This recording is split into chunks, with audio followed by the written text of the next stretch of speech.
Xavier Tettelman, souverainiste européen à 200%. Amen. Merci Trump. Débarrassons-nous des États-Unis.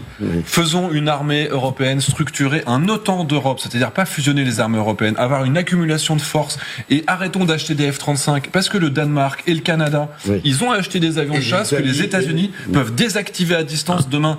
Comment est-ce qu'on peut se défendre en plus quand les États-Unis redeviennent impérialistes ? Ce que vous dites là est énorme. C'est-à-dire, on se rend compte, le degré de dépendance aux Américains est tel, moi j'ai appris ça par bout de bouche ce soir, que il faut que les Américains, s'ils le veulent, ils peuvent désactiver tous les avions allemands, parce que la Grande-Bretagne, l'Italie, la Pologne, tous les pays qui ont des F-35. Mais bon, à qui la faute ? On a acheté les pays européens ont acheté américains. Grâce à leur domination dans l'OTAN, ils ont assuré la domination. Ils ont pris en compte la défense de la sécurité européenne. Donc c'est eux qui ont assuré le contrôle de la sécurité européenne. Donc ils ont assuré leur domination sur le continent européen. Donc c'était pas gratuit. Bien sûr, ils ont payé, mais ils ont eu des dividendes de ce paiement. Donc maintenant, il faut que les Français, que les Européens, et là c'est le vrai problème, comment les Européens s'unissent, qu'on fasse de l'OTAN une organisation européenne, avec Général, vous savez très bien que pour tout ça c'est des vœux pieux pour l'instant. Non, on est tellement loin. Pas du tout. Rendez-vous dans 15 ans. Rendez-vous dans 15 ans. Rendez-vous dans 15 ans. Mais pardon, attendez, voilà, on vient d'avoir la réponse 15 ans. Pour l'Ukraine, par exemple, qui va défendre l'Ukraine en attendant 15 ans ? Sinon les Américains, en réalité. Tous ceux qui sont alignés. Attendez, ils le feront pas. Peut-être pas. Non, c'est pas du tout un vœu pieux. Il est évident que demain matin, c'est pas les Européens qui vont prendre le contrôle de l'OTAN, bien entendu. Donc, mais il faut que les Européens augmentent leur influence, leur position, et le financement de l'OTAN. Il faut que ce soit les Européens qui prennent en charge plus de financement de l'OTAN, qui prennent plus de poids dans l'OTAN, et que effectivement, il y a des négociations à conduire. Ça veut dire payer plus d'impôts, que le contribuable européen paye beaucoup plus, qu'il est prêt à doubler ça pour arriver au niveau des... Il faut que les Européens, financièrement, on pèse plus dans l'OTAN. Sinon, si vous ne payez pas, si, bien sûr. Louis Sarkozy, à quel point est-ce que c'est présent ? Louis Sarkozy. Qui paye, qui commande ? C'est comme ça que ça se passe. À quel point est-ce que c'est présent ? Vous commandez. S'il y a un jour un Européen qui est chef d'état-major de l'OTAN... Le budget de l'OTAN, c'est combien ? Oui, non, mais attendez, je parle... Le budget de l'OTAN, c'est combien ? 200 milliards. Donc, vous voyez bien que le sujet n'est pas là. Le sujet il est de l'OTAN.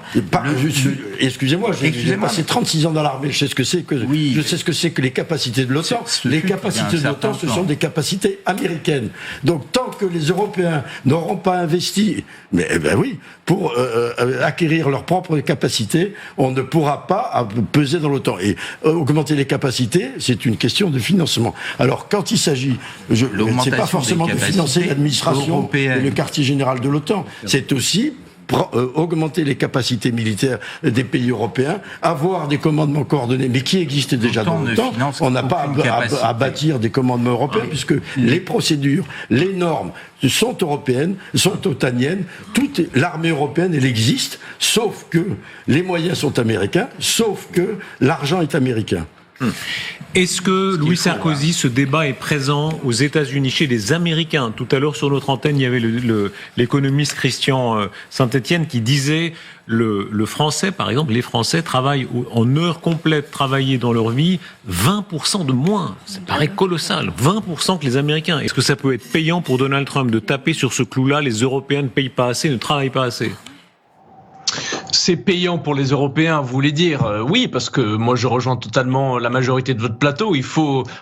La sécurité française ne peut pas dépendre des caprices électoraux de 10 000 personnes en Pennsylvanie tous les 4 ans. Enfin ça c'est un rejet total et un abandon de notre souveraineté. Donc ça paye. C'est peut-être un des seuls bons côtés de la violence et de la brutalité trumpiste, c'est que ça va peut-être nous forcer à nous réveiller. Après, d'un point de vue domestique, électoral, ça marche aussi très bien pour Donald Trump, parce que rien ne tique le caractère américain qui, lui, travaille toute sa vie depuis qu'il a 18 ans, avec moins de retraite, moins d'aide sociale, rien ne le tique mieux que de lui dire « tu payes pour la défense des étrangers ».